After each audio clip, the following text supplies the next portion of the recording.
So Stuart, I guess we knew today was always going to be kind of difficult against a team that may well probably go on and win the league, but I guess you're maybe really disappointed about the manner in which we went about the challenge today, particularly the first half. Yeah, I think certainly there will be, I've no doubt that Scott's team will be one of the title favourites, and rightly so. I thought they were very good. But we're really disappointed in our first half. It's certainly not in throws like that's for sure. And I thought probably 2-0 flattered us at half time, if I'm going to be brutally honest. If it had been 3 or 4, nobody would have complained. Second half was better. I thought we got about it, changed our shape a little bit. But that stage, I keep saying it's an uphill battle, and again it's a game where we've had to score 3 goals at home to win, which is difficult in any stretch, especially against good sides like they are, and they defended well second half. And they had to defend, but certainly a bit more encouraging second half, but first half certainly very disappointing in the manner we concede the goals, but also in generally in our play. The boys are hurting down there as well, we know that, but we would expect better than that in the first half. But we've got to be a reaction second half to say we changed our shape.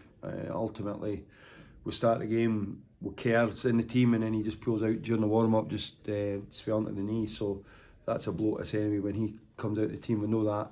But ultimately still felt we had enough on the pitch to throw down more of a challenge to a really good Inverness side than what we did, so something that we need to work on as well. Yeah, and I mean you made the change, you brought Michael on at half time, and you've spoken in the past about trying to kind of ease him into the team. I mean, it was clear for everybody to see just the kind of quality that he brought in the second half. You must be kind of keen to get him up to full speed as soon as possible. Yeah, that goes without saying. The quicker he's up to speed, the better for us and for everybody. You see what he brings you on the pitch, but ultimately it's up to others to lead as well. We can't just rely on Michael coming in and barking orders and organising. It comes from everybody on the pitch. So there's other ones need to take responsibility in that area as well. But yeah, really excited to get him 45 minutes. He'll get game time again on Tuesday, and the likelihood is he'll get his first start next Saturday for us in the league.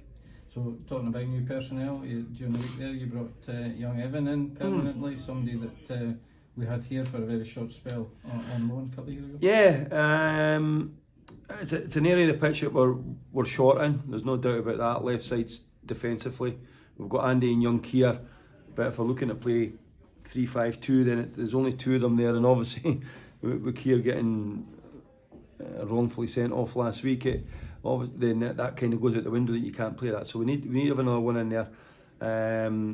He looked good when he was here before, although we only had him for a limited time just due to his injury, which was a bad one, and then he did it again, so he's basically out the whole season. But he's done a full pre-season where Wraith Rovers did very well, and we're hoping that he'll kick on now. He looks a big strong lad. He was big when he came the last time, 6 foot, but he certainly filled out a bit, so we're certainly hoping that he's going to slot into that left side centre half role for us, or left back, whatever we would do with him and Andy, and just bolster us in there and give us a bit more strength and give us that balance with the left foot. Yeah.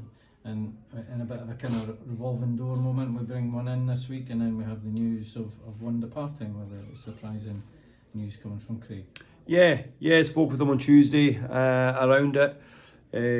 Just struggling, just sore, struggling with his knee, struggling recovery wise on the weekends, things like that, and he's sore training, so he's just putting himself through an awful lot of pain at this moment in time to try and play football, and he's been through it a long time, so I think he's been pondering it for a while. So I had a good chat with him on Tuesday, and told him to go and sleep on it, and I spoke to him again Wednesday, and he 100% he thinks he knows he's made the right decision for him and his family. He's got a young family as well that he needs to consider as well, and the last thing he wants is later in life that he's crippling about the place. So, but he's been an absolute gentleman to work with.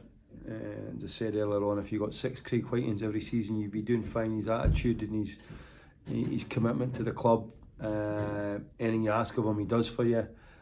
So it's a blow for us, because getting people like that at our levels is very difficult, as you know, over the years. So to have someone of his class and the way he carries himself is going to be a big blow, and really hard one to try and replace.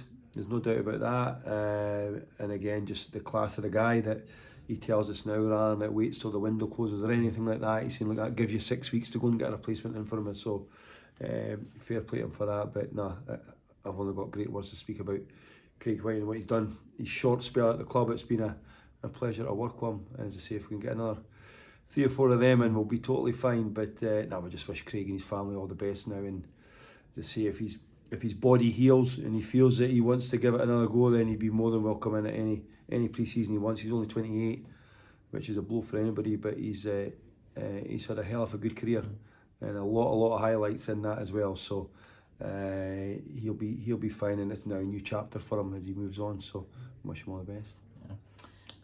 Looking forward, I guess a busy week, midweek game on Tuesday in the KDM Cup here against Forfar Athletic, and then back here again on Saturday to face Peterhead in the league.